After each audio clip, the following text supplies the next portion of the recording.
یہ لفظ مبارک ہمارے ہاں عرف میں بھی استعمال ہوتا ہے. یہ جب کوئی شخص بولتا ہے نا مبارک، تو اس سے خوشخبریاں ذہن میں آتی ہیں، اس سے کامیابیاں ذہن میں آتی ہیں. جب کہا جاتا ہے آپ کو مبارک ہو، مبارکباد ہو، تو اس سے انسان کی حاشیہ خیال میں محسوس ہوتا ہے کہ کوئی عظیم انعام ملا ہے، کوئی عظیم رحمت عطا ہوئی ہے، کوئی منفرد سا حسین سا خوبصورت سا تحفہ ملا، کسی بہت بڑی کامیابی سے اللہ تعالیٰ نے ہمکنار فرمایا ہے، تو پھر کہتے ہیں مبارک ہو. تو نبی پاک نے رمضان المبارک کو فرمایا شہر مبارک، یہ مبارک مہینہ ہے، برکت والا مہینہ، یعنی اس کا ہر لمحہ ہی مبارک ہے. روزہ رکھیں تو پھر بھی مبارک ہے، افطار کریں تو پھر بھی مبارک ہے. رمضان المبارک کے اندر کسی کو روزہ افطار کرائیں تو پھر بھی مبارک ہے. اس ماہ نور و سرور کے اندر قرآن مجید تراویح میں سنائیں تو پھر بھی مبارک ہے. پیچھے ہو کے سنیں تو پھر بھی مبارک ہے. رب دے توفیق، اللہ کرے فضل، تو رمضان المبارک کے اندر اگر ملے توفیق بندہ بیت اللہ کی زیارت کرے تو بڑی مبارک ہے. اور اگر اللہ توفیق دے اور انسان یہ ماہ مبارک مدینہ منورہ میں گزارے تو پھر بڑی مبارک ہے. تو ہر لمحہ مبارک ہے، ہر گھڑی مبارک ہے. رمضان سارا ہی مبارک ہے.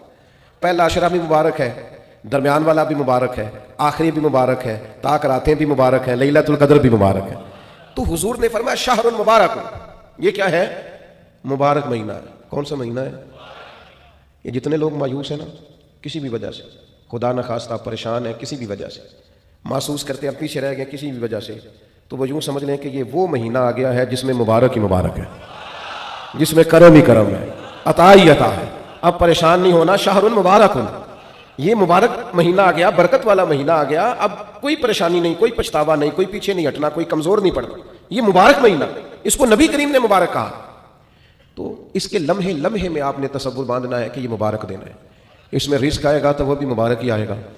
کوئی شخص ملے گا تو انشاءاللہ خیر ہی ہوگی، کوئی عمل کریں گے تو انشاءاللہ برکت ہی ہوگی، کہیں ہم اللہ کی رضا کے لیے کچھ خرچ کریں گے تو پھر بھی برکت ہی ہوگی. مہینہ ہی مبارک، اس کو نبی کریم نے مبارک کہا ہے. لہٰذا جو پریشان لوگ ہیں نا وہ یوں سمجھیں کہ رمضان کا چاند طلوع ہوتے ہی وقت ہی مبارک کا شروع ہو جائے گا. بیمار سمجھیں کہ شفا ہونے لگی ہے، مقروض سمجھیں کہ رہائی ملنے لگی ہے، تنگ دست سمجھیں کہ وسعت آنے لگی. اور حدیث میں لفظ بھی ہیں، مشکاۃ شریف میں یہ لفظ حدیث کے موجود ہیں. حضور فرماتے ہیں رمضان المبارک میں مومن کا رزق بڑھا دیا جاتا ہے، اس کے رزق میں برکت کر دی جاتی ہے، اللہ تعالیٰ اپنے فضل سے وسعت فرما دیتا ہے.